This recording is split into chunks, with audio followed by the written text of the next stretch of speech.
In our last video, we explored the nature of the astral plane and how it contains limitless new experiences, settings, and entities to discover. Furthermore, we discussed how souls, or points of consciousness, enter the astral plane after their physical bodies die. In this video, we will take our knowledge of the astral plane and use it to better understand who the ancestors are and what it means to connect with them. An ancestor is someone who has passed from the material world, but with whom we still share genetic information.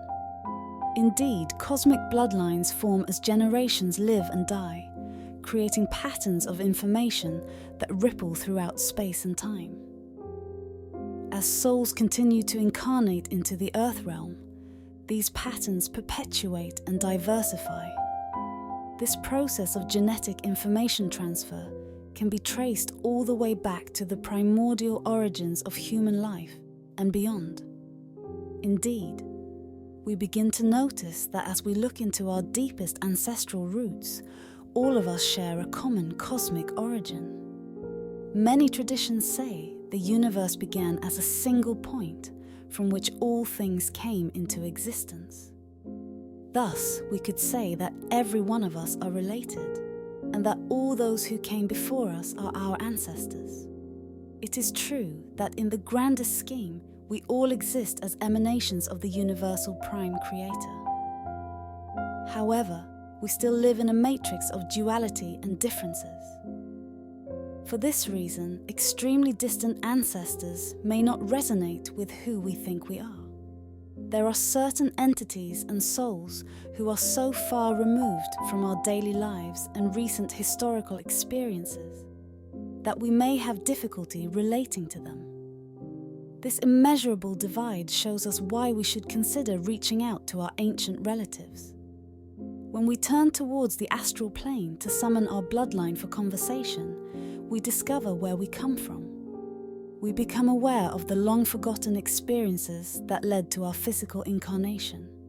Then, as we integrate this information from the personal and collective unconscious, our definition of self begins to change forever.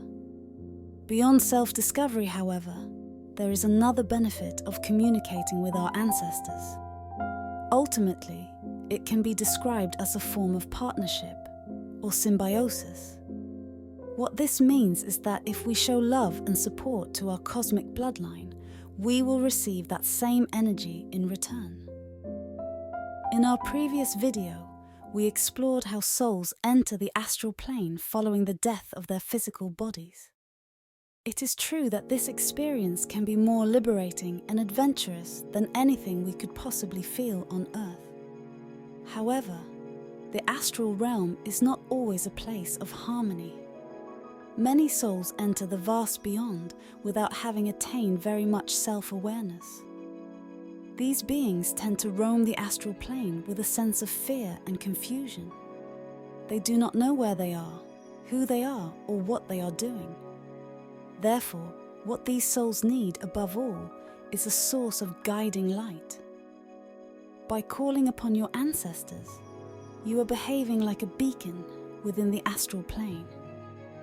When your intentions are to initiate contact, you will emit energy signals into the unseen world, not unlike a lighthouse during a violent storm.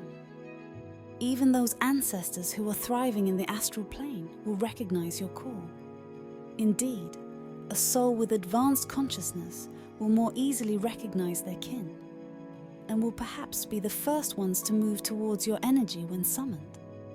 So then, what is a practical way for a magician to call upon their ancestors? How exactly do we emit energy signals for our bloodline to sense?